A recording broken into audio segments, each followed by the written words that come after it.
좋습니다. 우선 가장 먼저 이제 말씀을 드릴게. 세월호 시즌 1에서 고샘이 여러 번 나오셔가지고 선언만 구하고 이제 탑승객들을 전혀 구하려고 노력하지 않았죠. 그 부분에 대해서 이제 그 정황 상에 여러 차례 이제 설명을 해주신 부분이 있으신데, 제가 그 진술서를 좀 읽어드릴게요. 그 2014년도 그러니까 4월 17일 날 00시 30분 이준석 그 선장의 참고인 진술입니다. 이게 그 세월호 침몰하고 이준석 선장의 첫 진술 내용이에요. 그래서 그 경찰이 목포서에 있는 경찰이 상황에 대해서 얘기를 해달라고 그 이준석 선장한테 얘기를 하니까 이준석이 뭐라고 하냐면 구명벌을 펴라고 지시를 했고, 이에 1항사 강원식이 구명벌을 펴서 투하시키기 위하여 갔지만 경사가 너무 심해서 구명벌 투하가 어렵다고 했으며, 이런 상황이 사고 시간 8시 50분 경부터 그리고 약 10분 후에 50도로 이제 기울었고, 다시 10분 후에 60도 가량 이제 그 기운 상태로 시간이 갔고, 그 같은 날, 그러니까 지금 배가 기울고 있을 때 9시 20분경 해양경찰 경비정에 연락을 하니까 해양경찰 경비정은 약 10분 후인 9시 30분경에 도착을 한다고 하였습니다. 그리고 해양경찰이 도착하여 구조가 시작되어 구조가 된 것입니다. 라고 첫 진술에서 진술을 한 내용이 있습니다. 예. 그리고 또 이제 그 두 번째 진술이 이게 이제 17일 날 오후 2시에 한 진술이에요. 이게 피의자로 이제 신분이 바뀌었고, 피의자로 바뀐 후에 첫 진술 내용을 이제 읽어드리면 일부. 이준석이 저희들은 해양경찰만 오기를 기다렸고 2014년도 4월 16일 날 9시 15분경 다시 워키토키를 이용하여 선박 승객관리 사무장 양대홍에게 연락하여 해양경찰이 10분 후에 오니까 위험하니까 우왕좌왕하지 말고 그 자리에 있어라, 구조를 기다려라 라고 지시를 한 사실이 있습니다 라고 진술을 했습니다. 이 진술에서 가장 중요한 내용은 123장과 이준석이 연락을 했다는 사항이죠. 그전에는 이제 그 서로 통화를 했다는 내용이 없었어요. 근데 이제 이게 제가 말씀드렸던 것처럼 세월호 침몰하고 첫 진술이고, 피의자로 신분이 전환이 되고 나서 첫 진술이고 초반 진술이잖아요. 그러니까 어디선가에 지시를 받거나 선원들끼리 입을 맞추거나 숨길 거를 숨기자는 논의를 하기 이전에 최초의 진술에서 123 해경과 통화를 했대요. 이준석 선장이. 이해가 안 가는 게, 통화를 할 수 있어요. 네. 근데 왜 처음에는 통화를 안 했다고 했을까요? 예, 그러니까요. 그게 문제죠. 네. 통화를 안 했다고 해야 123 해경들이 선원인 줄 모르고 승객인 줄 알고 구한 게 되니까요. 굉장히 합리적인 주장을 하는 거죠. 네. 이게 네. 정말로 모르고 갔다면 이런 거짓말 할 필요가 없는데, 그렇죠. 그것을 들키지 않기 위해서 그렇죠. 통화한 적이 없다고 했겠죠. 그렇죠. 아, 이거 정말 미스테리네요. 그리고 지금까지 선원인 줄 몰랐고 탑승객인 줄 알고 조타실에서 탑승객들을 구조했다고 얘기를 하고 있죠. 근데 통화를 했다고 하면 탑승객인 줄 착각을 하고 구조를 했다는 말 자체가 말이 안 되는 거죠. 아주 중요한 진술이기 때문에 네. 제가 지금 말씀을 드리는 거고, 그리고 또 하나가 그 진도 VTS에서 그 시간, 그러니까 경비정 도착 시간을 2번 안내를 해줘요. 세월호랑 교신을 하면서. 그러니까 23분에 진도 VTS가 세월호 경비정 도착 15분 전. 이라고 한번 세월호한테 얘기를 해주고요. 그 9시 25분에서 26분까지 경비정 도착 10분 전이라고 해서 2번 얘기를 해줍니다. 근데 아실 거예요. 제가 뭐 시즌 1에서도 여러 차례 말씀을 드렸지만, 그 진도 VTS에서 경비정이 도착하기 이전 시간에 이미 이준석 선장은 123장과 통화를 해서 15분 경쯤에 그 아래 내려가 있는 양대홍 사무장에게 무전기로 그 10분 후면 해경이 올 거다라고 이미 얘기를 해준 상태였어요. 그 이후에 진도 VTS가 세월호에 경비정이 도착할 거라고 얘기를 해줬고요. 또 하나가 본청하고 그 목포서가 9시 20분이면 제가 방금 말씀드렸던 것처럼 진도 VTS가 세월호에 경비정 도착 시간을 알려주기 전 시간이죠. 이때 본청하고 목포서랑 통화를 하면서, 제가 이거는 이제 녹취록 여러 번 말씀을 드렸던 건데, 그 본청 상황실에서 세월호 선장하고 통화한 거 맞냐고 물어봐요. 목포서에. 그러니까 목포서가 뭐라고 하냐면, 선장은 통화가 지금 안 되고 있고 승객 중에 한 명이 우리한테 전화해서 좌연으로 50도 정도 기울었는데 구명벌을 내릴 수 없다 그런다고. 제가 아까 그 진술을 말씀드렸던 것처럼 이준석 선장 지시로 1등항에서 강원식이 구명벌을 펴려고 했었는데 경사가 져서 못 폈다.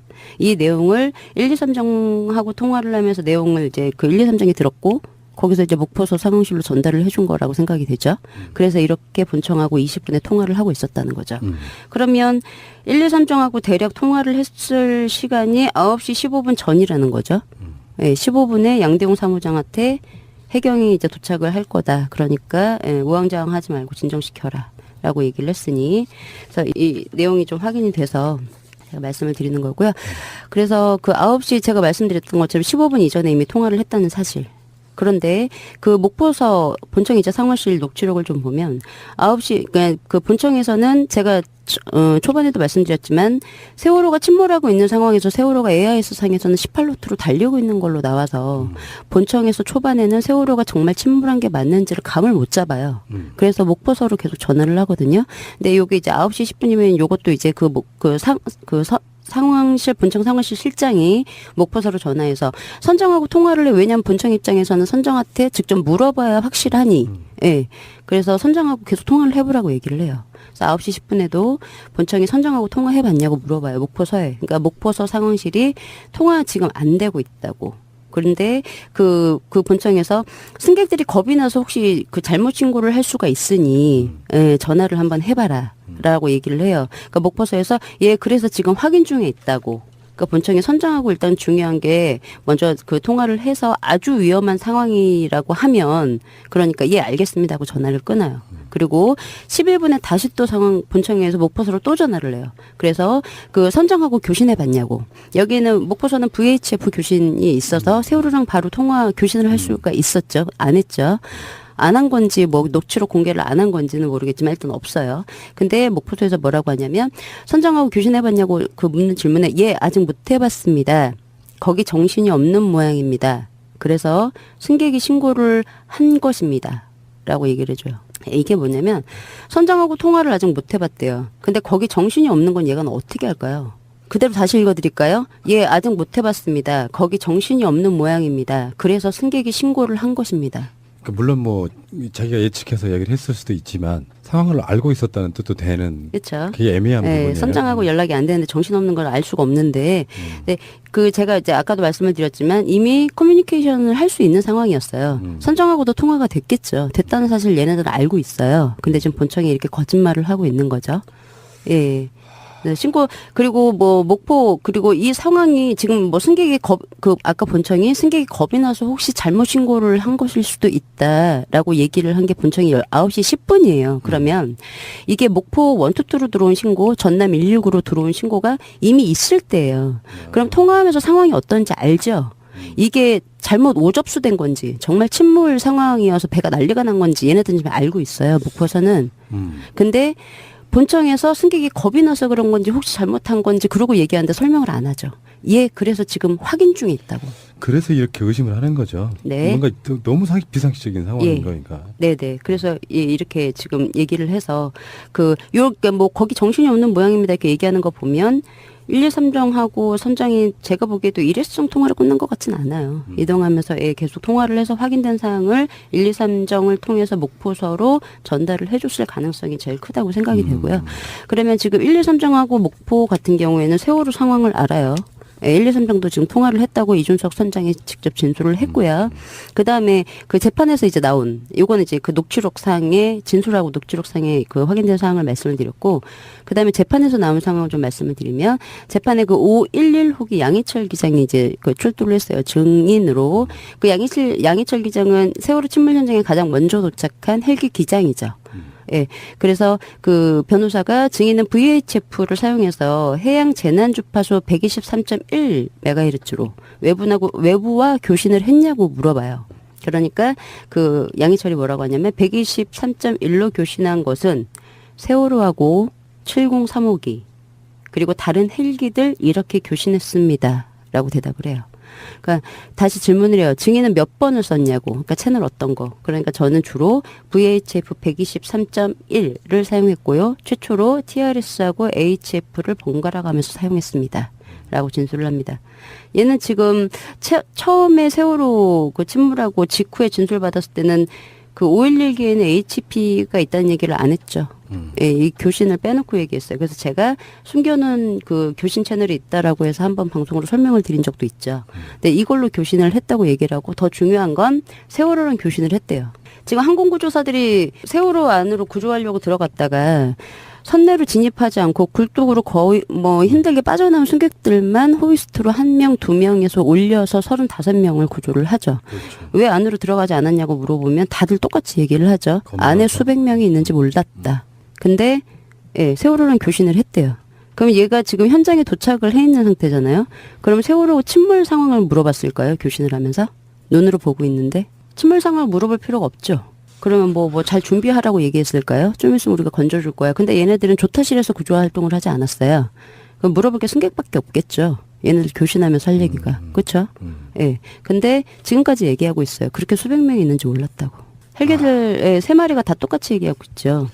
짠 듯이. 네, 짠 듯이. 그래서 구조 다 하고 침몰하고 나서 목포공항으로 돌아가서 뉴스를 보고 450명이라는 얘기를 듣고 깜짝 놀랐다. 라는 말 같지 않은 얘기를 하죠. 지금 123 해경도 선언하고 통화를 했어요. 그리고 511 기장도 세월호랑 교신을 했죠. 그리고 그 위에 있는 고정익 7035기랑도 원활히 교신을 했어요. 물론 이 교신 내용 없어요. 예, 물론 뭐 공개를 안 했겠지만 그럼 분명한 건 수백 명의 탑승객이 있다는 걸 너무 잘 알고 있었다는 거죠.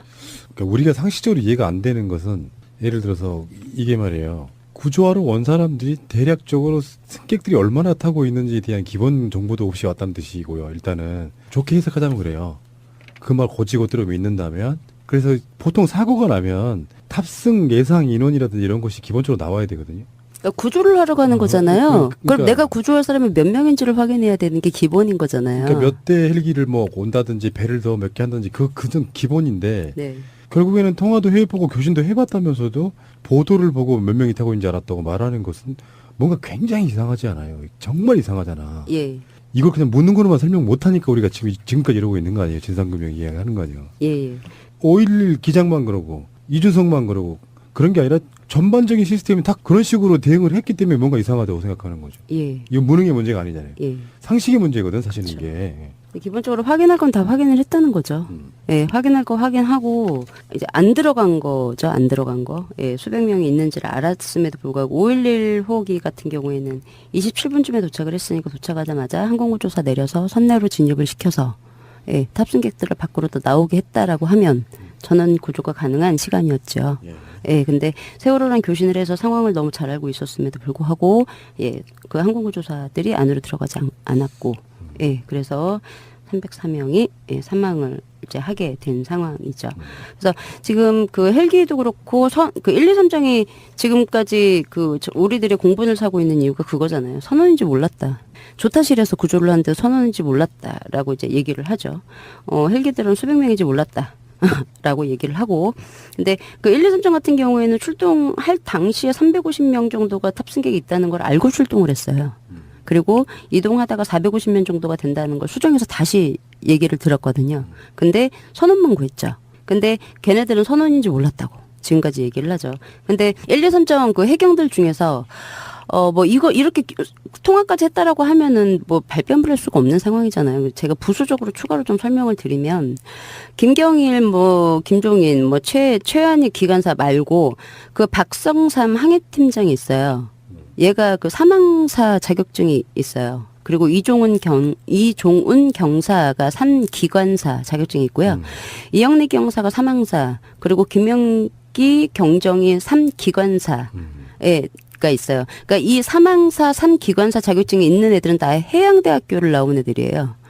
그러니까 이 3등 항에서 3기관사 자격증이 왜 있냐면 해양대학교를 나온 애들은 군대를 가지 않고 그 대체복무라고 해서 그 외항선 있죠. 예. 외항선을 3년 정도 타요. 그걸 탄 애들이에요. 조타실에 탑승객들이 올 수 있다는 걸 알았을까요? 몰랐을까요? 예, 이렇게 배를 탄 경험도 있고 있고 항해사, 기관사 자격증 다 있는 애들이 1, 2, 3점 그때 선원 열심히 구해주던 그 해경들입니다. 근데 선원인지 몰랐다라고 이제 얘기를 하고 있고 중요한 거는 통화했다는 게 가장 중요한 건데 이미 이제 알았다는 너무 명백한 사실인 거고 또 하나가 그 2014년도 7월 15일 날 광주 지원 수사 보고서에서도 이미 세월호에서 그 구조한 사람들이 선원이라는 거를 해경들이 알고 있었다라고 해서 수사 보고서를 작성을 해요. 그러니까 뭐 그때 수주기복도 입고 있었죠. 그리고 이 양사가 무전기 들고 있었어요.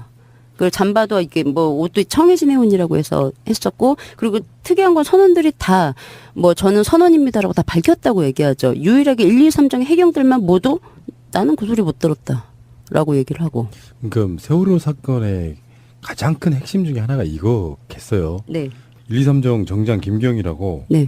세월호 이준석 선장하고의 어떤 유착 관계랄까? 네. 서로 간에 그 이어져 있는 끈 또는 이준석은 관련이 없더라도 김경일과 그 세월호 선원들을 구해야만 되는 어떤 세력 네. 이런 것들로 우리가 압축해 볼 수 있지 않겠어요? 뭐 그렇죠. 근데 참 근데 거짓말은 일부 핵심의 중심부에 있는 사람들만 알고 있는 어떤 거짓말. 네.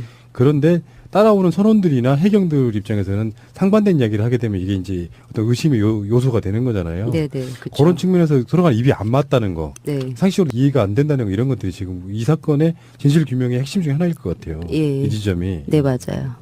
예, 그래서 이렇게 확인이 돼서 좀 말씀을 드리는 거고 그리고 또 하나가 우리가 왜 그 처음에 이제 그 의문이었던 게 왜 가까운 진도에 신고를 안 하고 제주에 신고를 했어? 였잖아요. 제주 VTS. 계속 이야기가 나왔죠. 네, 제주 VTS. 그래서 그 부분에 대해서 좀 말씀을 드릴게요. 그 2014년도 4월 16일 날 5시 그 50분 이것도 세월호 침몰하고 초기 그 선원들의 진술이에요. 그 신정훈 참고인 얘는 이제 이때는 참고인이죠. 예, 초기니까 참고인으로 진술을 이제 그 목포서에서 받습니다. 근데 신정훈이 뭐라고 하냐면 그 이제 뭐 했냐고 해서 진술을 이제 이것저것 하다가 답을 하기를 이 양사가 VHF 채널 67번으로 진도 VTS에 구조 요청을 하였습니다. 저는 본인 휴대폰으로 제주 운항관리실의 현재 여객선 상황을 보고 및 구조 요청을 했고 그 후 SSB로 제주 운항관리실에 와서 구조를 해달라고 상황 설명을 했다라고 이제 진술을 한 사항이 있어요. 그래서 그 경찰이 진술일 휴대폰으로 신고 시간이 9시 3분 그러니까 제주 운항관리실로 이제 신종훈 신고를 하려고 시도했던 게 2번인데 첫 번째가 9시 3분. 그리고 두 번째가 9시 10분으로 표기되어 있는데 맞나요? 라고 물어봐요. 그러니까 네. 처음에 신고했을 때는 상대방이 받았는데 바로 통화가 끊어져서 두 번째 신고를 했을 때 받았습니다. 그래서 형사가 다시 그러면 그리고 전에 이 양사가 VHF로 신고를 했다고 했는데 진술인이 첫 번째 통화하기 전에 신고된 것이 맞나요? 라고 물어봐요. 그러니까 9시 3분 전에 제주 진도 VTS로 신고한 게 맞냐? 그러니까 신정훈이 맞다고 대답을 해요. 예, 그래서 형사가 진술인 첫 번째 통화와 이 양사가 VHF로 신고한 사이 대략 시간 간격이 얼마나 되냐고 해서 그건 잘 모르겠다고 얘기를 해요. 근데 일단 그 신정훈이 그 제주 운항관리실로 신고를 그러니까 휴대폰에 이제 시간이 이제 명백하게 나와 있잖아요. 한번 이제 통화를 했던 이제 첫 번째는 통화 연결이 됐다가 바로 끊겼고 이제 10분에 전화를 이제 통화를 해서 신고를 했다고 얘기를 하는데 요거 보시면 이 양사가 VHF 67번으로 진도 VTS로 신고를 했다고 얘기를 하죠. 9시 3분 전이에요. 근데 요거 말고 이제 그 김명호가 이 양사예요. 얘가 또 참고인 진술이 이제 당일날 5시 53분. 네, 이제 똑같은 참고인 진술을 이제 좀 읽어드리면 진술인은 2014년도 4월 16일 날 8시 45분 에서 50분경 처음 조타실로 이제 올라와서 목격했던 것에 대해서 그 진술을 좀 해보시라고. 그러니까 제가 조타실로 이제 올라갔을 때는 선박이 왼쪽으로 40에서 50도 정도 이제 쏠려 있는 상태에서 균형을 이제 바로 잡으려고 평형수를 오른쪽으로 옮기려고 스위치를 올렸는데 이미 배가 너무 기울어서 아무런 소용이 없었다고. 그리고 제가 조타실에 올라갔을 때 이미 선장하고 당직자 그리고 갑판부원들이 나와 상황을 지켜보고 있었다고. 지금 탑승객들을 탈출시켜야 되는 애들이 지켜보고 있었다는 거죠. 다 조타실에 모여서. 그리고 저는 선장의 지시로, 그러니까 이준석이 지시를 했대요. 진도 VTS와 교신을 했다고. 직접 교신한 김용호 참고인 진술이에요. 내용은 배가 기울어서 침몰 예정으로 빨리 구조를 바란다라고 여러 차례 얘기를 했다고. 근데 지금 여기서 나온 이야기가 네. 우리는 사본 평형수가 비었다는 거를 적외선 카메라 같은 걸로 네. 봤는데 네. 평형수 얘기가 나오고 있네요. 평형수 오른쪽으로 옮기려고 했는데 스위치를 올렸지만 배가 너무 기울어서 작동이 제대로 안 됐다고 얘기를 하죠. 혹시 뭘 버튼을 잘못 눌러가지고 진짜 필요한 평형수를 빼버린 거 아닌가요? 이양사인데. 이해가 안 되네 정말. 아니 이거는 뭐 역사의 길이 남을 미스테리 하는 사건이에요 지금. 뭐 이 부분은 뭐 추가로 제가 아직 뭐 한국 성급이나 그런 거 설명 안 드렸으니까 그때 뭐 추가로 설명을 드리는 걸로 하고요. 지금 중요한 건 진도 VTS에 신고를 했죠. 했네요. 예. 근데 녹취록이 없죠. 그 진도 VTS에서 그걸 가리고 있다는 거예요? 예, 녹취록이 없죠. 예, 황교안이 그랬죠. 녹취록 조작된 거 삭제된 거 없다고. 없네요. 근데 일항사가 강원식 일항사가 제주 VTS로 8시 55분에 첫 신고를 하죠. 그러고 나서 67번으로 이제 어차피 VHF 교신기는 하나니까 강원식이 신고를 끝내고 나서 아마 김영호가 다시 전화기를 들고 신고를 했을 거예요. 67번으로 돌려서. 그래서 일단 신종훈 지금 이게 중복 진술이잖아요. 진도 VTS로 신고를 했다는 게 중복 진술이기 때문에 얘네들이 신고를 한 거예요. 그게 지금 녹취록에만 나와 있고 누락이 돼 있는 거고 추가적으로 하나 좀 설명드리면 전에 이제 고쌤이 제가 한 번 더 말씀을 드렸지만 그러니까 진도 VTS와 목포 상황실이 8시 58분에 46초 동안 통화한 그 내역이 있죠. 그러면 이 시간에 아마 신고를 받았을 거예요. 김영호 전화를 받고 목포 상황실로 통화를 했겠죠. 근데 그 목포 진도 VTS 녹취록을 보면 첫 교신이 9시 6분에 시작을 해요. 그래서 진도가 먼저 부르죠. 진도 VTS가 세월호를 세월호 진도 연안 VTS 뭐 그러면서 규선 지금 우연 선수 쪽으로 그 침몰 중이냐고 물어봐요.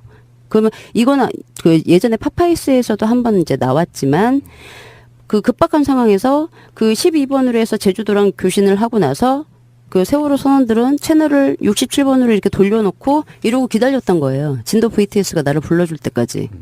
그래서 진도 VTS가 부르니까 세월호가 그제서 해경 좀 빨리 부탁드립니다. 라고 얘기를 했던 거죠. 말이 안 되죠. 정말 말도 안 되네 이 상황은. 이제 9시 6분부터 교신이 시작되는 걸로 지금 제출이 됐고요. 근데 요거 지금 김영호 신고가 누락이 됐죠. 근데요, 선주님. 네. 모든 행위에는 의도나 목적이 있단 말이야. 네. 이 사람들이 의도하고 목적은 뭐예요? 그게 단순하게 자기들의 재판 과정에서 분명히 자기 자신들의 죄랄까, 무능함이랄까, 직무유기 같은 걸 가리기 위한 거짓말도 있을 거 아니에요. 네. 근데 일관되게 뭔가 숨기려고 하는 것도 보이잖아요. 네. 근데 그 목적이 뭐라고 생각해요? 이거는 이제 어느 정도 오랜 시간 다뤄본 사람만의 물리가 트이는 측면이 저는 있다고 보거든요. 그 윤솔지 씨 아시죠? 예. 예. 어제 똑같은 질문을 저한테 했어요. 그러니까는 제가 이 얘기를 이제 윤솔지 씨와 나누면서 지금 1, 2, 3정이 휴대폰으로 선원들하고 통화를 하고 그리고 1, 2, 3정이 현장에 도착을 해서 10분 동안 대기를 하고 있었죠. 1, 2, 3정 높이와 세월호 브릿지 높이를 맞추려고 기다리고 있었다가 높이가 맞으니까 10분 기다렸다가 이제 가서 선원들 구하고 뒤로 빠지고 더 이상 구조 활동을 하지 않았어요. 네. 물에 빠진 사람만 건졌죠. 그럼 그 말은 역으로 탑승객을 구하지 않겠다고 서로 합의가 된 거예요.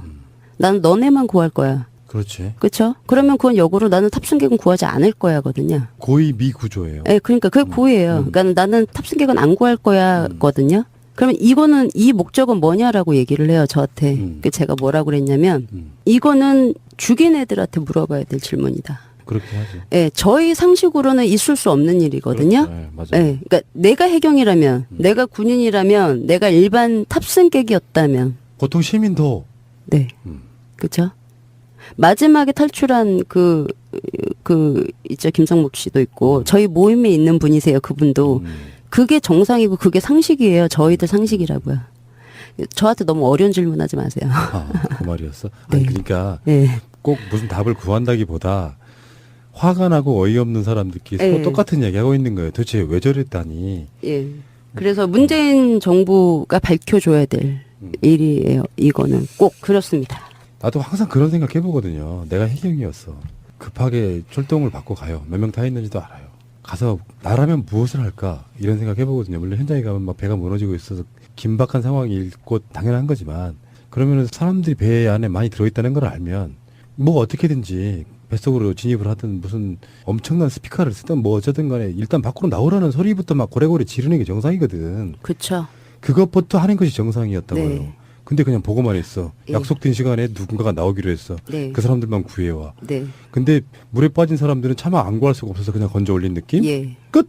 이거잖아 지금. 네. 건조 올린 학생들한테 욕하면서 존나 무겁다면서 욕했죠. 그러니까 자기들이 받은 임무가 아니었기 때문에 짜증이 났던 거죠. 네. 우리가 예측해보면. 안 해도 되는 일인데 내가 이걸 왜 하고 있을까 뭐 그런 거죠. 방송 장비도 있었지요. 평소에 이제 중국 어선들 단속을 하기 때문에 굉장히 스피커가 볼륨이 큰 방송 장비가 있었는데도 탈출하라는 방송을 하지 않았어요. 할 필요가 없었던 거죠. 또 했다고도 거짓말을 했어요. 했죠. 예. 근데 나중에 거짓말인 게 들통났지. 그렇죠. 그래서 안 했죠. 근데 제가 좀 추가로 이 그 진도 VTS의 교신, 세월호와 교신 내용을 좀 설명을 드릴게요. 이게 이제 뭐 그 진도 VTS랑 이제 그렇게 해서 지금 신고가 6분에 이제 통화가 됐어. 교신을 했어요. 그리고 나서 9시 이제 21분에 세월호가 그 진도 VTS에 물어봐요. 해경이 구조 작업 하러 오고 있습니까? 그리고 소요 시간이 얼마나 걸리겠습니까? 그리고 9시 22분에 또 세월호가 또 물어봐요. 해경 오는데 얼마나 걸리겠습니까? 그리고 그 해경 구조 오는데 또 얼마나 걸리겠습니까? 그러니까 2분 상간으로 4번을 물어봐요. 급하게. 해경 왜 안 오냐고, 언제 오냐고, 오고 있냐고. 그 얘기를 해요. 그러니까 4번 정도 묻죠. 그리고 9시 23분에 이제 그 진도 VTS가 해경 도착 15분 전이라고 얘기를 해줘요. 그러니까 그 세월호가 뭐라고 하냐면 지금 그러니까 그 진도 VTS에서 15분 전이니 승객들 보고 구명동에 착용하라고 얘기를 하라고. 그러니까 세월호가 방송이 지금 불가한 상태라고 거짓말을 하죠. 방송 가능했어요. 방송 가능했고 제가 아까 이제 초반에 말씀드렸던 것처럼 15분에 해경이 그 10분 후에 도착하니 사람들 진정시키라고 양대용 사무장한테 무전기로 지시를 했다고 진술을 했죠. 방송도 할 수 있고 지금 승객하고 같이 있는 그 여객 직원들한테 무전기로 얘기할 수도 있었어요. 예. 그런데 방송이 안 된다고 거짓말을 하고 그다음에 9시 24분에 지금 이제 물어봐요. 이제 그 해경이 온다는 얘기를 들었잖아요. 그러니까 본선이 승객들을 탈출시키면 옆에서 구조할 수 있겠습니까? 라고 물어봐요. 그리고 또다시 탈출을 시키면 구조가 바로 되겠습니까? 라고 또 물어보고 9시 25분부터 26분에 세월호가 또 이제 그 진도 VTS 때 얘기해요. 지금 탈출하면 바로 구조를 할 수 있냐고 물었습니다. 라고 얘기를 해요. 그러니까 그 15분 그 얘기를 듣고 나서 마치 승객들 탈출이 굉장히 시급한 것처럼 3번이나 이제 물어보죠. 진도 VTS. 그러니까 진도 VTS는 얘기를 못 해주죠. 당연히. 그래서 진도 VTS가 우리 쪽에서 지금 그 상황을 볼 수가 있지 않으니 선장의 판단을 해서 빨리 탈출을 결정을 하시라라고 이제 얘기를 하는데도 물어봐요. 구조 지금 밖으로 내보내면 구조할 수 있겠냐. 근데 이거를 제가 좀 그러고 나서 마지막으로 이제 28분이에요. 28분에서부터 29분 이제 승객을 탈출시킬 수 있느냐고 3번 이제 그 다급하게 물어보고 나서 9시 28분에서 29분 그 세월호가 한 얘기가 뭐냐면 선수 쪽에 있는 빨간 탱커 선명이 뭐냐고. 자연 말고 선수 쪽으로 좀 선수에 있지 말고 자연 쪽으로 이동 좀 해달라고 얘기를 하죠. 요게 이제 그 28분에서부터 29분에 이제 교신이에요. 그러니까 그 돌라이에스라고 이제 선명 얘기해주고 그리고 나서 이제 그 10분 정도 해경 경비정 도착이 10분 정도라는 얘기를 이제 해주죠. 진도 VTS에서 여기서 이제 중요한 점 이제 요렇게 이제 교신을 했어요. 세월호가. 근데 23분에 이제 기울기는 충분했지만 진도 VTS가 그 15분에 이제 경비정 도착을 한다는 소식을 23분에 들었잖아요. 진도 VTS로 물론 이제 그 전에 그 123정과 통화를 해서 이미 알고 있었지만, 근데 이게 지금 123정하고 통화를 하고 나서 한 교신 내용이에요. 전혀 모르는 것처럼 참 말 잘하죠. 지금 오고 있냐고 해경. 언제 오냐고. 통화하고 나서 지금 한 교신이에요. 그리고 나서 만약에 통화를 한 거를 지금 우리는 모른다고 치고 23분에 진도 VTS에서 15분에 경비정이 도착한다고 알려줬어요. 그리고 26분에 경비정이 10분 후에 도착한다고 알려줬죠. 앞서 이제 설명드렸던 것처럼 선원들이 배가 지금 계속 기울고 있는 상황에서 진도 VTS에 탑승객들을 탈출시키면 구조가 가능한지 3번이나 굉장히 급하게 물어봤어요. 예. 급한 상황인 것처럼. 근데 476명의 탑승객들이 경비정 도착 후에 배 밖으로 나오게 되면 시간이 이제 오래 걸릴 수도 있고 배가 너무 기울게 되면 탈출을 못하는 승객들이 있을 수도 있겠죠. 그러면 그 세월호 탑승객들을 구조할 생각이 있거나 탈출시킬 생각이 있었으면 9시 23분 경비정 도착 15분 소리를 들었으면 이때부터 승객들을 천천히 밖으로 나올 수 있게 유도를 했어야죠. 그죠? 근데 이때부터 이제 계속 가만히 있으라고 방송을 하죠. 그리고 진도 VTS에는 열심히 지금 내보내면 구할 수 있겠냐 간절히 얘기를 하는데 승객들을 밖으로 내보내는 아무런 액션도 하지 않았어요. 그냥 물어보기만 했다는 거죠. 세월호에 대해서 이제 뭐 이쪽 분들이든 아니든 간에 세월호 의혹 제기하는 거를 좀 못마땅해 하시는 분들이 그런 상태가 있거든요. 지금도 이렇게 이야기를 하면서 제가 느끼는 건데 납득이 안 되잖아요. 그게 한두 가지가 아니라 우리 방송으로만 따져도 제 기억에 다 기억할 수 없을 만큼 많으니까 오히려 하얗게 돼버리는 거죠. 웬만한 것들이 다 상식적으로 이해가 안 돼서 하얗게 돼버려. 거기에 대해서 우리가 의혹 제기 같은 거를 해요. 근데 그거를 의혹인 건 맞는데 어떤 식으로 이제 쉴드를 치시냐면 이런 분들이 그러면 뭐 해경이 뭐 어째 얘기를 또 했다는 거냐 그런 식으로 의혹에 대한 해석을 해주는 게 아니라 풀이를 해주는 게 아니라 납득을 시켜주는 게 아니라 자기들 기준 내에서 자기들 입장에서 세월호 사건에는 어떤 의혹이랄까 음모론도 없다는 것을 실드치기 위해서 나머지 의혹들을 오히려 덮어버리는 어떤 만행을 저지르고 있단 말이에요. 그러니까 실제로 일반 보통 사람들의 관점이 그런 거잖아요. 자세히 모르면 그냥 해경들이 무능했나 보지. 거기다가 뭐 더 무슨 음모론을 더하고 그래? 이 정도가 보통 일반 사람들의 기준이라고 보는 거고. 그렇지만 이번 세월호 사건은 드러나 있는 의혹들이 워낙에 많은 데다가 그런 의혹들 속에 국민들이 굉장히 많은 사람들이 세월호 사건은 뭔가 되게 이상하구나라고 인지를 해버렸기 때문에 결국엔 박근혜 정권이 무너지는데 저는 결정적 영향을 끼쳤다고 보거든요. 사고가 날 수 있고요. 다시 한 번 말씀드리지만 처절하게 열심히 구하다가 못 구했다면 어떤 한도 없는 거예요. 그래서 그게 세월호 유가족 분들이든 국민들한테는 최선을 다했지만 못 구한 정도의 사건으로 남을 수 있던 그 사건이 도저히 이해가 안 되는 어쩌면 고의적으로 사람들을 학살한 것 같은 그런 느낌까지 들게 된 사건이기 때문에 진상규명을 지금껏 요구하고 있는 거거든요. 네, 그렇습니다. 일단 뭐 그 교신 이제 그 1, 2, 3정과 통화를 한 다음에 교신이라고 생각을 하니까 좀 어이가 없으시죠. 이런 교신을 했다는 게. 근데 더 이제 그 뭐 정말 상황이 다급하고 선원들이 정말 그 세월호 탑승객들을 구조해야 되는 게 시급하다고 생각해서 이렇게 3번이나 급하게 구조할 수 있겠냐고 되물었던 이유가 지금 와서 보니 탑승객들을 그 탈출을 시키려고 했던 시도가 아니라 탑승객들을 정말 구조할 수 있겠냐고 물어보면 10분 후에 도착할 경비정 해경들한테 물어봤어야죠. 진도 VTS 애들한테 이걸 왜 물어보죠? 얘네가 현장에 있는 애들도 아니고 오고 있는 구조 세력도 아니고 아무 의미가 없는 그냥 흔적 남기기였을 뿐이에요.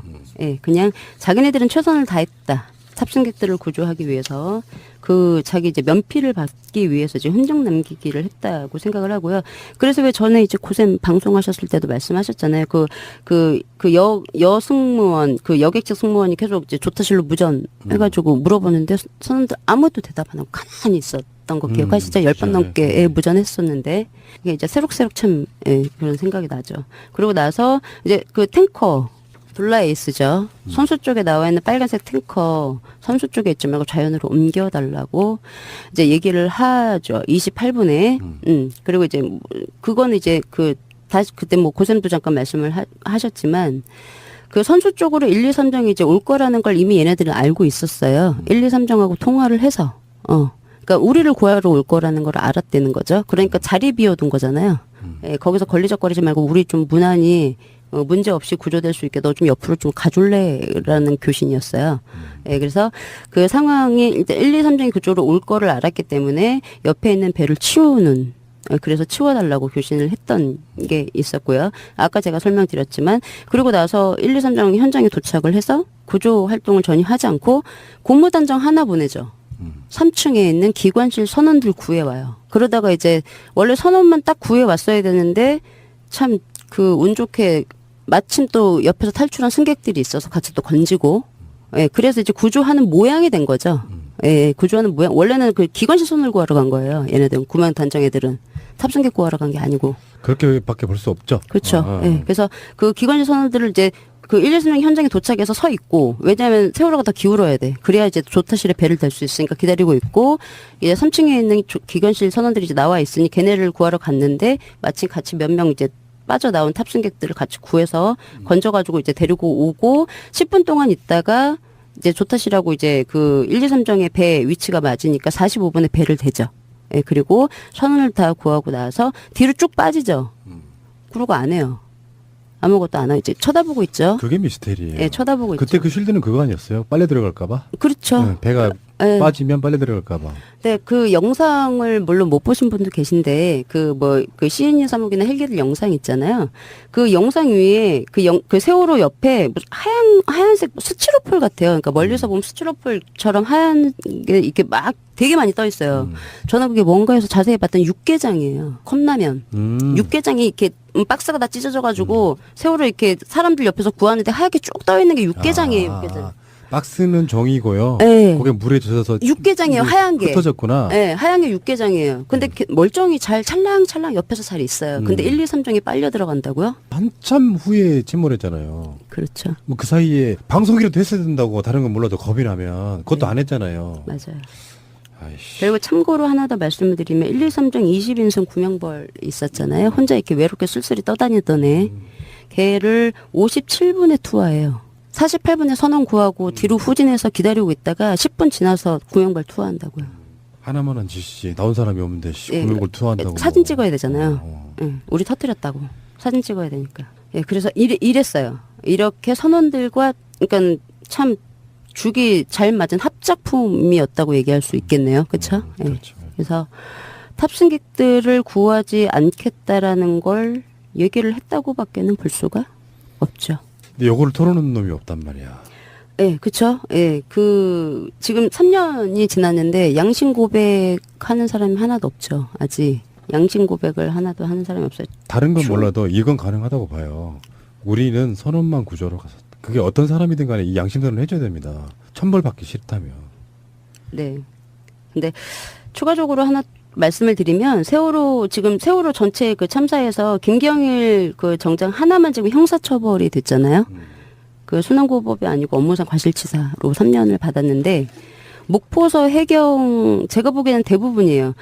목포서의 전체 해경들 거의 대부분이 다 그 재판에 죄를 좀 낮춰달라고 형량을 낮춰달라고 그 탄원서라고 그러죠. 탄원서네요. 목포서 해경 전체 다 애들이 김경일 예, 김경일을 위해서 예, 용서해달라고 다 탄원서를 냈어요. 이유가 탄원- 뭘까요? 탄원서 낸 명단이 있길래 무슨 명단인가 해서 쭉 봤는데 그게 탄원서를 낸 명단이에요. 보니 거의 대부분의 목포서 해경들이 다 냈더라고요. 김경일 정장 살려달라고 봐달라고. 그걸 누가 주도했다는 얘긴데? 글쎄, 그좀 뭐 내라고 했을 수도 김경일이 있죠. 받아봐야 3년짜리잖아요. 예. 그러면 그 많은 숫자를 도의적이든 뭐든 간에 죽인 책임을 지고 재판을 받고 그런 형량을 받는데 해경들이 여러 사람이 그걸 했다면 분명히 위에 수뇌부족에 주도한 사람이 있다는 거예요. 예. 있겠죠. 일반 해경들 입장에서 부끄러워서라도 그런 행위를 못 하죠. 전 탄원서 그렇게 많이 낸 사건 처음 봤어요. 그렇게 많은 사람이 탄원서를 내줄 수도 있구나. 이건 아마 모르실 텐데 유가족분들 어떡하지? 또 그래서 열받으시겠- 징역 4년 받은 게 3년으로 감경이 감경되고 난 다음에 예. 그건 분명히 굉장히 높은 선에서 주도한 겁니다. 예. 그러니까 청장도 지금 2심까지 무죄가 났지만 일단 재판 진행 중이잖아요. 본청 애들은 몇 명이나 넣었을까요? 그거는 확인 못 해봤는데 궁금해요. 그게 궁금하더라고요, 갑자기. 예, 그리고 이제 요거는 이제 제가 진술 녹취록, 그러니까 진도 VTS랑 교신 내용을 좀 설명을 드렸고요. 상황이 이랬다라는 거 이미 이제 1, 2, 3하고 다 통화를 해서 협의가 다 끝난 상황에서 진도 VTS에 전화해서 이렇게 예, 마치 그 탑승객들을 구조하기 위해서 자기네들은 최선을 다했다고 노력을 했다는 그런 액션을만 했다는 게 이제 내용을 좀 설명을 드렸고요. 그다음에 이거는 이제 진술 재판 과정에서 나온 진술이에요. 우리 제일 이제 궁금했던 게 그 파파이스 통해서 많이 이제 봤지만 그 조타실에서 나온 검은 물체가 뭐냐? 검은 봉다리라고 봉다리 그 마지막에 조타실에서 그 봉다리 말고도 또 하나 왜 이준석 선장에 내려올 때 같이 내려왔는데 그냥 없어졌던 거 있잖아요. 왜? 예, 그게 뭔지가 거기 부분에 대해서 좀 진술이 나와서 좀 말씀을 드릴게요. 그러니까 조타실 1, 2, 3정 이제 그 접안을 하고 첫 번째가 일항사가 내려와요. 강원식, 그 다음에 삼항사 박한결, 그 다음에 선장이 팬티만 입고 내려오죠. 선장이 내려올 쯤 이제 그 생각해 보시면 아시겠지만 선장 다리가 보일 때쯤에 조타실 입구에 그 물건이 딱 보여요. 예, 물건이 보이고 영상이 없어지고 나서 선장이 내려오고 물건도 안 보이죠. 그러니까 그 영상이 끊긴 상황에서 물건 내려오고 선장 내려왔겠죠. 그러고 나서 선장이 올라타요. 박한결은 1, 2, 3정에 올라타지 않고 옆에서 고개를 숙이고 뭔가 계속 열심히 하죠. 그리고 이제 그 팬티만 입고 그 선장이 이제 올라타고 근데 올라태운 다음에 배가 뒤로 한번 물러났다가 다시 이제 접안을 하고 박한결을 태워요. 음. 근데 요 상황에서 진술 이제 내용이 뭐냐면, 물어봐요. 조중기가 그 재판에서도 이 파파이스 영상을 틀어주더라고요. 이거 틀어주면서 이거 뭐냐고 물어보더라고요. 재밌네. 예. 그래서 조타시 그 영상을 보여주면서 조중기, 이게 그 마지막 타자본 그 조타수예요. 조중기의 증언에서 그 변호사가 영상 보여주면서 이 조타시 입구에 걸쳐져 있는 거 이거 물체가 뭐냐고.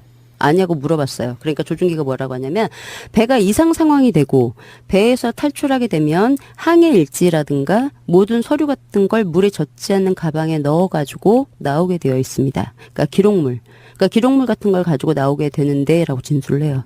그러니까 이게 선원법에 보니까 배 안에 이제 배치돼야 하는 서류가 그 선박 국적 증서랑 선원 명부, 항해 일지, 화물에 관한 서류. 그리고 뭐 그 밖에 해양수산부령으로 정하는 서류가 있어야 되고, 선장은 이거를 기록하고 보관해야 될 의무가 있어요. 예, 그래서 아마 그 배 이상이 있으면 이걸 챙겨서 가지고 나온다고 얘기를 하는 것 같은데. 집문서 같은 거구나. 예, 그렇죠. 그러니까 여기서 지금 우리한테 지금 가장 필요한 거는 그 항해 일지와 화물에 관한 서류죠. 정확히 화물이 어떤 게 실렸는지 이거를 물에 젖지 않는 그 방수되는 가방에다가 가지고 나왔다고 얘기를 해요. 그거라고 자기는 알고 있다고. 그래서 그대로 이제 그 서류 가지고 나오도록 되어 있는 책임자가 그럼 누구냐고. 이 서류를 뭐 배가 비상 상황이 되면 이거를 책임을 지고 챙겨서 나와야 되는 책임자가 누구냐고. 그러니까 조중기가 항해사들이 가지고 나오는 걸로 알고 있다고. 그러니까 변호사가 그럼 강원식 그 항해사가 챙겨야 되는 거였네요. 그렇게 물어봐요. 그러니까 조중기가 강원식 항해사는 당시 현장 지휘를 하기 때문에 아니고 3등 항해사 박한결 항해사가 그걸 가지고 나오는 걸로 알고 있습니다. 그러니까 박한결이 나와가지고 계속 뭔가를 했죠. 그것도 이해 안 되네. 예, 선장 이렇게 옮겼다. 그러니까 박한결이 FM대로 진술조서에 얘기하면 얘는 죽을까봐 계속 울었던 애예요. 그 여자애. 사망사. 그러면 죽을까봐 울 정도로 공포스러웠으면 1항사 다음에 사망사 얘가 내려오면 바로 1, 2, 3정으로 옮겨 타야죠. 근데 옮겨 타지 않아요. 그냥 그 세월호에서 뭔가 고개를 숙이고 계속하고 자기 다음에 내려온 선장이 먼저 옮겨 타거든요.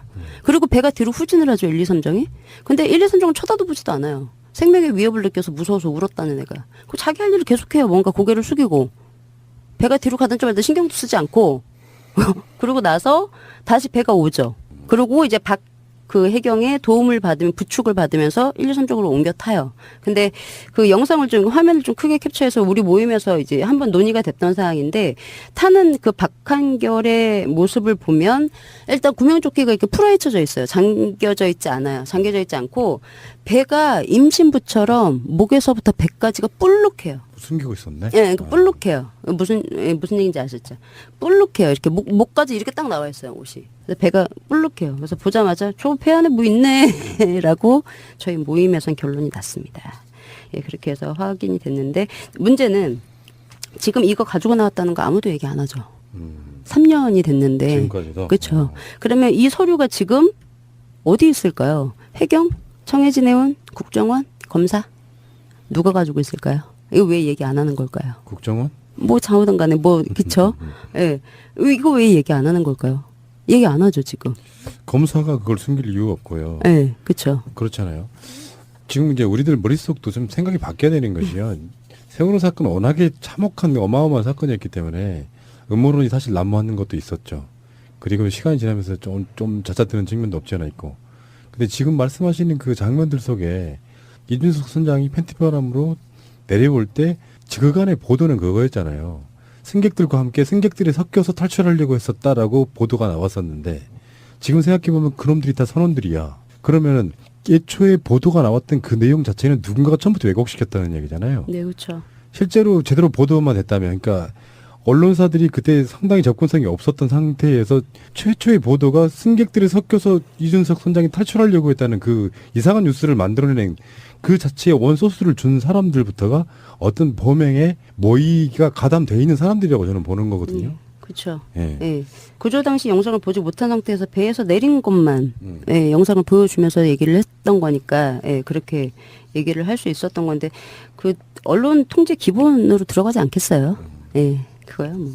가장 초반에는요, 이준석 악인부터 시작했어요. 그 언론 보도의 프레임은. 예, 경악을 금치 못했죠. 선장이 먼저 탈출해? 라고 하면서 예, 경악을 금치 못했죠. 거기다 하나 더 했어야지. 거기에 있는 사람들은 다 선원들이었다. 예. 선원들만 구출했다. 네, 그랬죠. 만약에 그런 식으로 시작된 보도였다면 세월호 사건의 결과가 달라졌을 거라고 봅니다. 그럼요. 근데 뭐, 네, 다들 뭐 아시겠지만 선원을 먼저 고하기로 서로 합의를 하고 선원만 빼왔다는 건 그 탑승객들에 대한 구호 조치를 니네 안 해도 돼인 거죠. 안 해도 돼인 거죠. 예, 예. 그런 거고요. 근데 마지막으로 이제 하나 더. 그 이제 연결되는 내용 중에서 조주기가 이제 뭐라고 하냐면 마지막에 걔가 조타실에서 나왔어요. 마지막까지 남아있다가. 그래서 물어봐요. 왜 마지막까지 남아있었냐고 조타실에. 그러니까 조준기가 자기가 당직자였으니까 마지막까지 남아있었다고. 그러니까 그 재판장에 있는 가족분들이랑 욕을 하죠. 저를 뭔 소리, 말 같지도 않은 소리. 지새끼. 예, 그러면서, 예, 그러면서 이게 말끝을 흐려요. 그러다가 이제 재판장님이 얘기해요. 이제 욕하시고 그러시면 안 된다고 진정을 좀 시키고. 그러고 나서 이제 조준기가 뭐라고 하냐면 할 일이라기보다 윗사람의 지시사항을 이행하려고 라고 얘기를 해요. 그러니까 그 변호사가 윗사람들은 지시를 안 하고 그냥 다 나가버렸잖아요. 근데 왜 남아있었어요? 제가 보기에는 이 윗사람이 선장하고 항해사를 얘기하는 것 같지는 않은데 이 변호사는 윗사람이라고 얘기하니 선장하고 항해사라고 이해를 한 거예요. 그래서 선장하고 항해사 다 내려갔잖아. 예, 지시한 사람 아무 지시 안 하고 다 내려갔는데 왜 남아있었어라고 다시 질문을 하는 거죠. 그러니까 조준기가 말을 엄청나게 버벅대요. 예, 그래서 다 나가는 바람에 저도 마지막에 나왔다가 하면서 이제 예, 말을 버벅대면서 얘기를 하죠. 그 나왔다는 윗사람이라는 게 실수로 나온 말처럼 느껴지는 거예요. 맞아요. 예. 그러니까 그 실수를 얘가 지금 증언하면서 두 개를 하는데 원래 이 그 서류 가지고 나온 것도 얘기를 하려고 했던 거는 아니었다는 게 느껴지는 게 처음에는 이 서류를 가지고 나왔다고 얘기를 하다가 갑자기 말을 바꾸면서 뭐 물백이라고 계속 얘기를 해요. 이거 물백이 뭐냐면 그 구명 그 정에 안에 들어있는 비상식약 물하고 뭐 그게 이제 백으로 있대요. 그거일 수도 있다고 하면서 여러 번 계속 얘기를 해요. 이게 실수를 한 거죠. 아차 이거는 얘기를 하지 말았어야 되는데. 예. 진짜 거짓말 하는 사람들이 있긴 있군요. 네.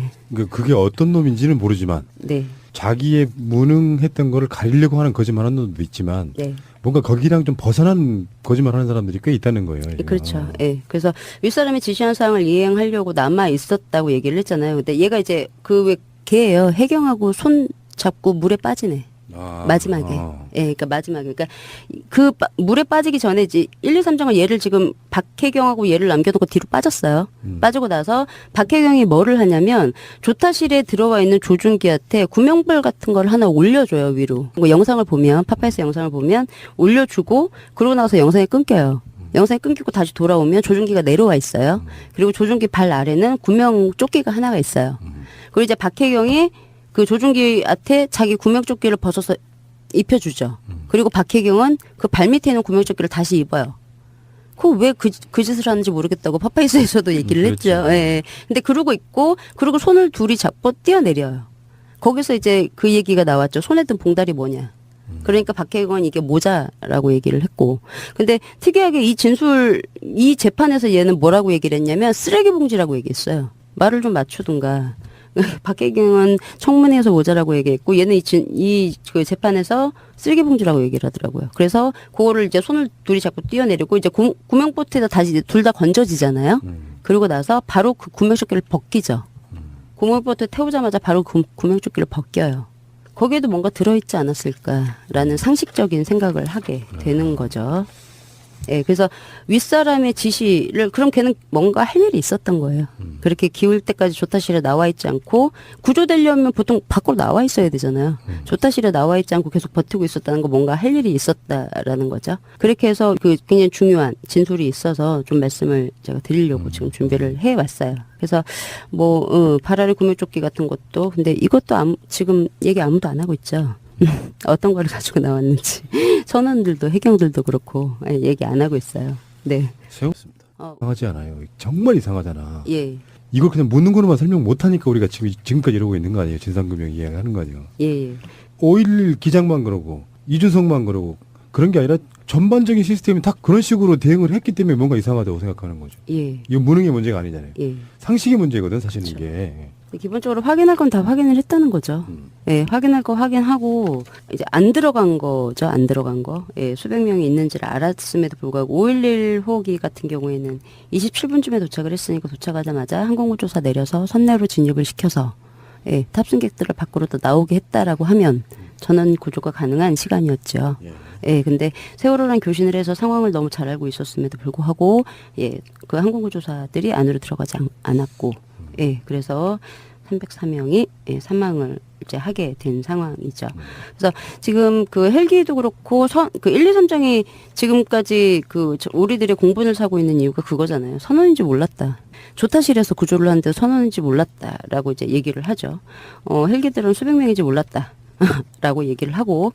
근데 그 1, 2, 3장 같은 경우에는 출동할 당시에 350명 정도가 탑승객이 있다는 걸 알고 출동을 했어요. 그리고 이동하다가 450명 정도가 된다는 걸 수정해서 다시 얘기를 들었거든요. 근데 선원만 구했죠. 근데 걔네들은 선원인지 몰랐다고 지금까지 얘기를 하죠. 근데 1, 2, 3장 그 해경들 중에서 뭐 이거 이렇게 통화까지 했다라고 하면은 뭐 발뺌을 할 수가 없는 상황이잖아요. 제가 부수적으로 추가로 좀 설명을 드리면 김경일 뭐 김종인 뭐 최한희 기관사 말고 그 박성삼 항해팀장이 있어요. 얘가 그 사망사 자격증이 있어요. 그리고 이종훈 경사가 3기관사 자격증이 있고요. 이영래 경사가 사망사, 그리고 김영기 경정이 3기관사. 가 있어요. 그러니까 이 사망사 3기관사 자격증이 있는 애들은 다 해양대학교를 나온 애들이에요. 그러니까 이 3등 항에서 3기관사 자격증이 왜 있냐면 해양대학교를 나온 애들은 군대를 가지 않고 그 대체복무라고 해서 그 외항선 있죠. 예. 외항선을 3년 정도 타요.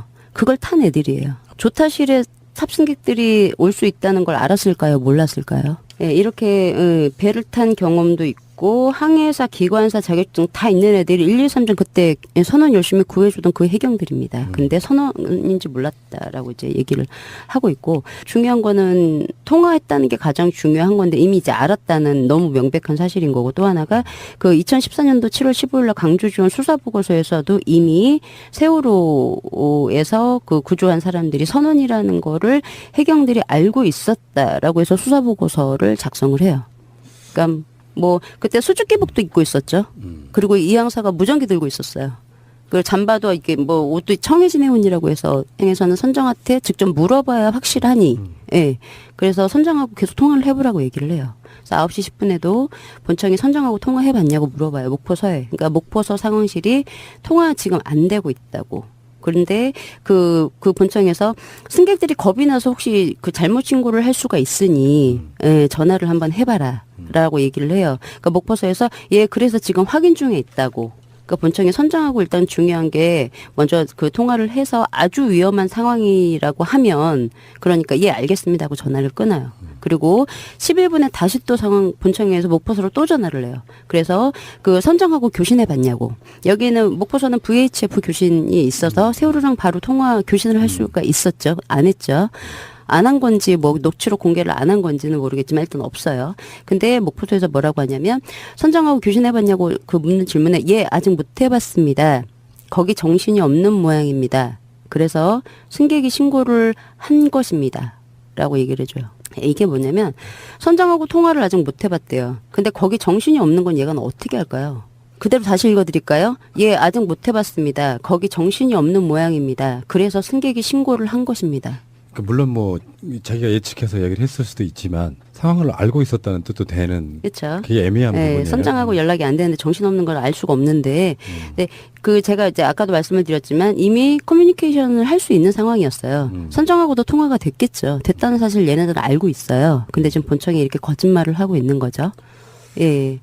네, 신고, 그리고 뭐, 목포, 그리고 이 상황이 지금 뭐 승객이 아까 본청이 승객이 겁이 나서 혹시 잘못 신고를 한 것일 수도 있다라고 얘기를 한 게 본청이 9시 10분이에요. 그러면 이게 목포 122로 들어온 신고, 전남 119로 들어온 신고가 이미 있을 때예요. 그럼 통화하면서 상황이 어떤지 알죠? 이게 잘못 오접수된 건지, 정말 침몰 상황이어서 배가 난리가 난 건지 얘네들은 지금 알고 있어요. 목포에서는. 근데 본청에서 승객이 겁이 나서 그런 건지 혹시 잘못한 건지 그러고 얘기하는데 설명을 안 하죠. 예, 그래서 지금 확인 중에 있다고.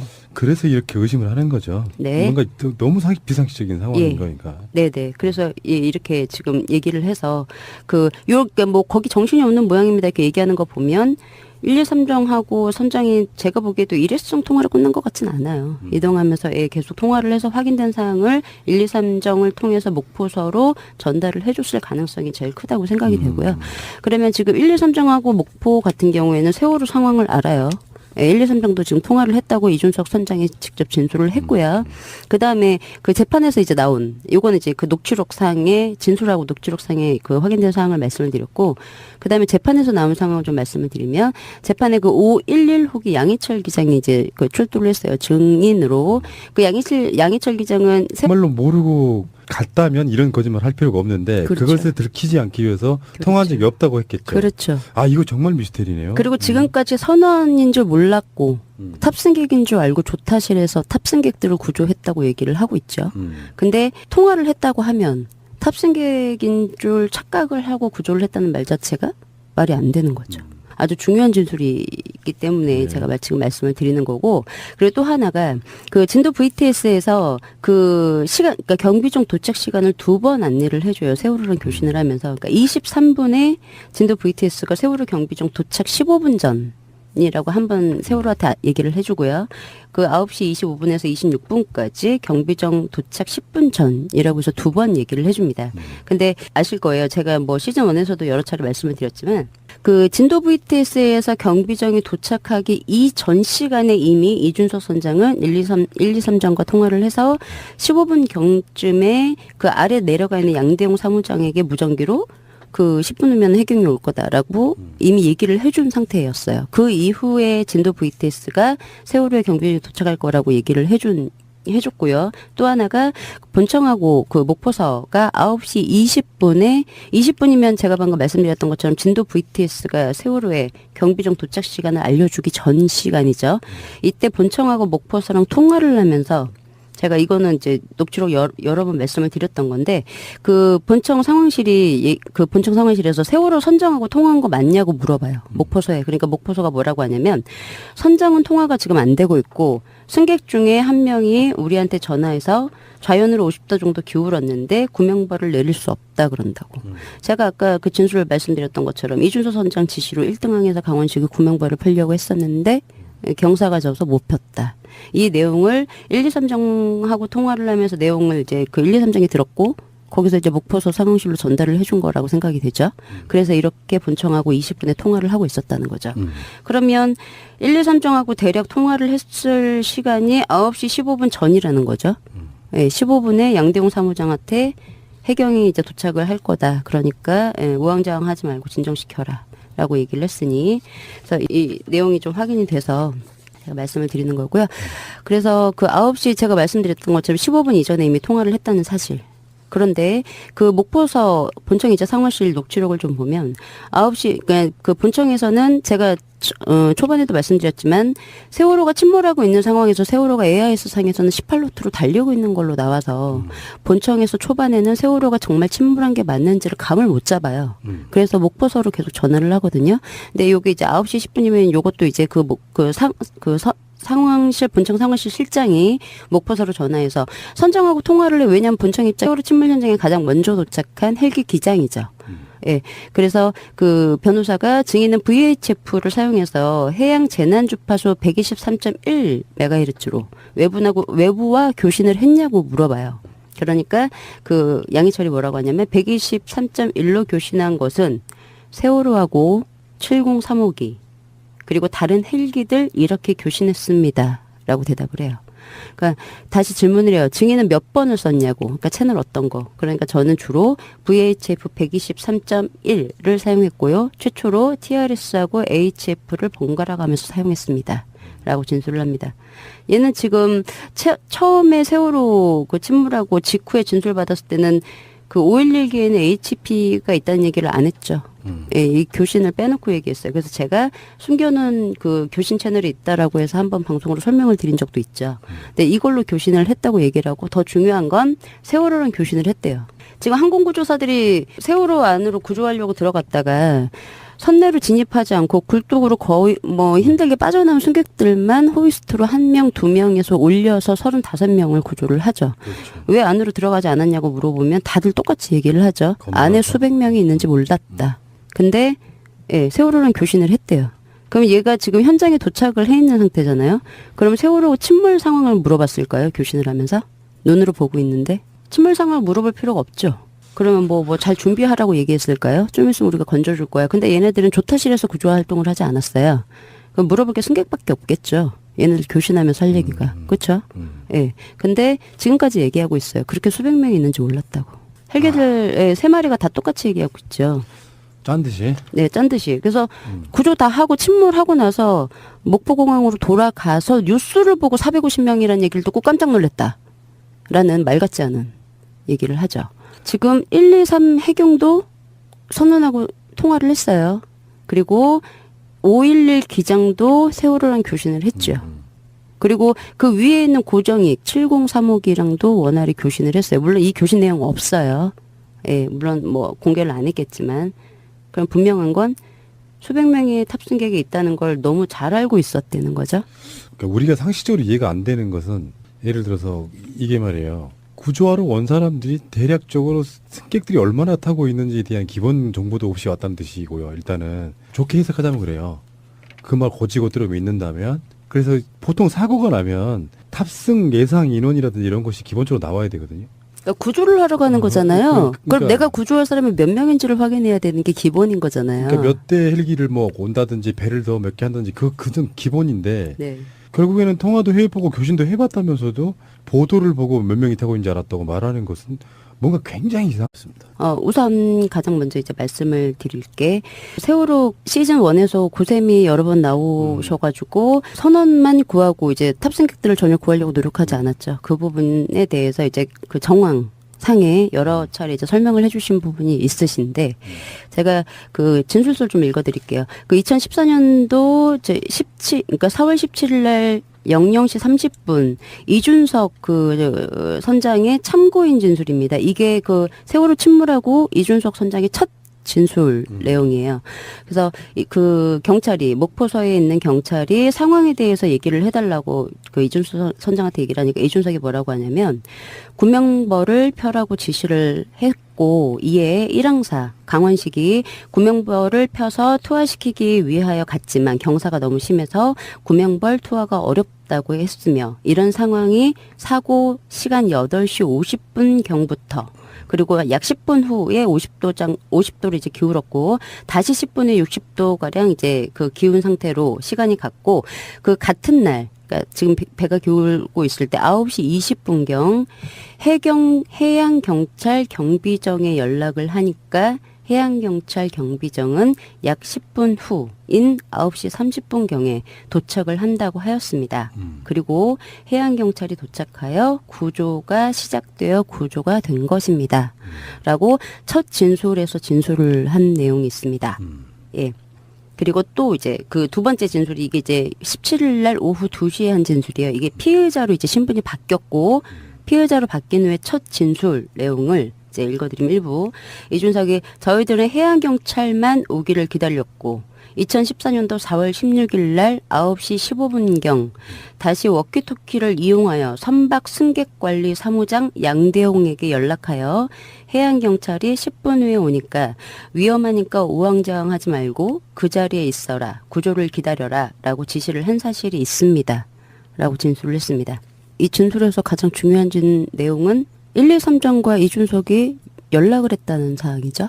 그전에는 이제 그 서로 통화를 했다는 내용이 없었어요. 근데 이제 이게 제가 말씀드렸던 것처럼 세월호 침몰하고 첫 진술이고 피의자로 신분이 전환이 되고 나서 첫 진술이고 초반 진술이잖아요. 그러니까 어디선가에 지시를 받거나 선원들끼리 입을 맞추거나 숨길 거를 숨기자는 논의를 하기 이전에 최초의 진술에서 123 해경과 통화를 했대요. 이준석 선장이. 이해가 안 가는 게 통화를 할 수 있어요. 네. 근데 왜 처음에는 통화를 안 했다고 했을까요? 예, 그러니까요. 그게 문제죠. 네. 통화를 안 했다고 해야 123 해경들이 선원인 줄 모르고 승객인 줄 알고 구한 게 되니까요. 굉장히 합리적인 주장을 하는 거죠. 네. 이게 네.